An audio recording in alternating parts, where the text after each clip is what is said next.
Hi folks, this is Pete with BoardGameBoost.com. Thanks for joining me. In this video I'm going to demonstrate the setup and use of the products available at BoardGameBoost.com for the game Azul, designed by Michael Kiesling. There are 3 products available in the shop. 2 of them are overlay products for the player board, specifically a score track overlay and a tile area overlay, and also a factory layout organizer, which I'll talk about in just a second. Before anything else, let me quickly cover removal of the protective paper that is on both sides of every piece. This product does not actually have, or at least I should say the overlay pieces don't have the break-off B tabs that come with most of the Board Game Boost products, just because there really was no good way to add them in that would have actually been helpful to you. So what I recommend to get an edge of the paper started is just taking your thumb and forefinger here and just kind of pinching and pulling back at the corner, and you can see I've gotten a piece started there. And once you do get it started, it comes off pretty easily. Now, this acrylic for the overlays is 1/16 inch thick acrylic. It's very thin. So it breaks very easily. You definitely don't want to be bending it a lot. So what I highly recommend doing is, once you get a corner started, putting it flat down on a surface and using one hand to hold the overlay down and the other hand to peel the paper. And as you can see, it peels off pretty well once you get it started. It all stays together very nicely. So it goes pretty quickly, but you do want to make sure, again, that you're holding one side down so the overlay itself is not bending at all. So go ahead and do that for both sides of the overlay pieces. It's the same process regardless of which overlay piece you're working with. Once you have the paper peeled off the overlays, you're pretty much ready to go. The function of the overlays is relatively self-explanatory, but I will just touch on a couple of things.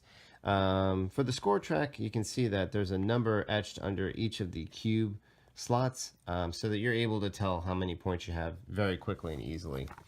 There's not much really special to talk about with the tile overlay. Obviously it's going to hold things in place down here, but the other thing I did want to just quickly touch on is that obviously you can see that for a single player board, the overlay is broken into these 2 pieces.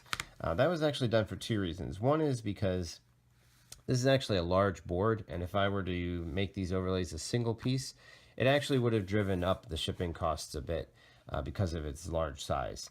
And the other reason is, too, there are some customers that are only interested in one or the other parts of this overlay, not necessarily the whole thing. So I wanted to make it available separately, again, to keep costs down. But in the event that you are interested in the full overlay, they are connectable. You can see here on the score track overlay that there are these 2 tabs protruding from the bottom. Which obviously if you only have that and not the other, they don't get in the way at all. And on the tile overlay part, there are these 2 receptacles for those tabs. So let me grab a surface that might make this easier to show. So if you do own both and you want to connect them, simply get the overlays lined up left and right, and then kind of get them together vertically as well. And to do that, you're just going to have these 2 tabs kind of sticking up a little bit. You can see. So I have them all together and aligned, but these tabs are sticking up over the receptacles. So once you get it all lined up, that's when you want to put some gentle but somewhat firm pressure with your thumbs right over the connection points. So I'm just going to push down here, and you can see it snapping in. You can hear it. Okay, and once you do that, you can just put some more pressure together to make sure, but you can see now they're nicely joined and pretty firmly too. So once you've done that, you really don't have to ever disconnect them again, because obviously they'll fit in the box just fine as they are the size and shape of the player boards.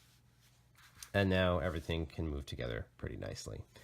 That's it for the overlay section. Now let me talk briefly about how the factory layout organizer works. When you receive this product in the mail, you'll pretty much get all these pieces like this. So obviously you want to go ahead and punch these pieces out. They come apart very easily. And then once you've done that, it's time to remove the paper. Now this product does actually have the BoardGameBoost Break Off B tabs. And very simply, that B stands for break off. So what you want to do is you want to look for the line underneath one of them and then just push away from that. And as you can see, it snaps off. And what that does is takes the paper with it on the other side. So you can get it started without needing to pick for an edge with a fingernail. So go ahead and remove the paper from both sides of every piece, and then I'll show you how this works. The function of this product is to help you set up and maintain the factory layout that's in the center of the table between all the players. So basically it comes with 9 of these rings, which are for the factory cardboard tiles here. They fit in snugly just by friction. They don't have any tabs that are going to damage the cardboard. And as you can see, maybe the acrylic is just a little thicker than the cardboard, so there is a slight rim here that'll help keep the tiles on this factory tile. And then there are 3 center zone rings here based on the number of players. So if you have just 2 players, then this is a 5 factory ring. If you have 3 players, then this is a 7 factory ring. And then if you have 4 players, then this is a 9 factory ring.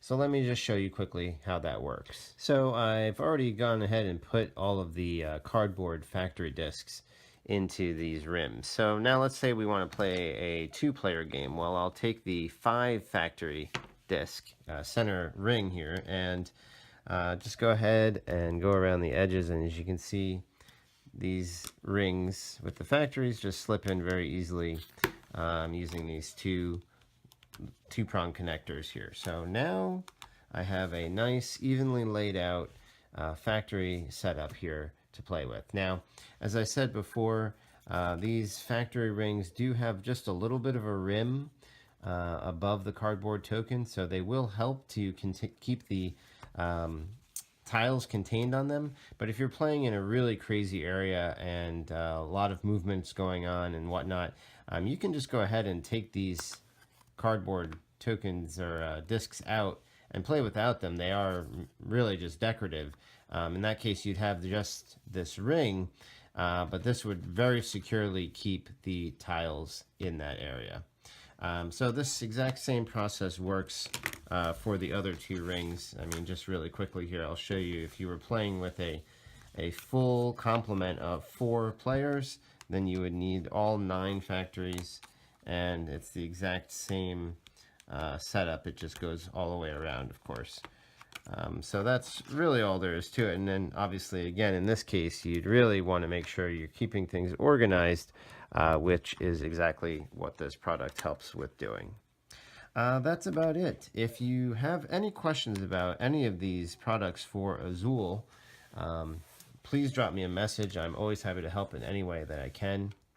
Otherwise, I really thank you for watching and for your interest in my work. And if you buy any of these products, I hope that you enjoy them. Thanks so much for joining me. And until next time, remember, if you're playing, you're already winning.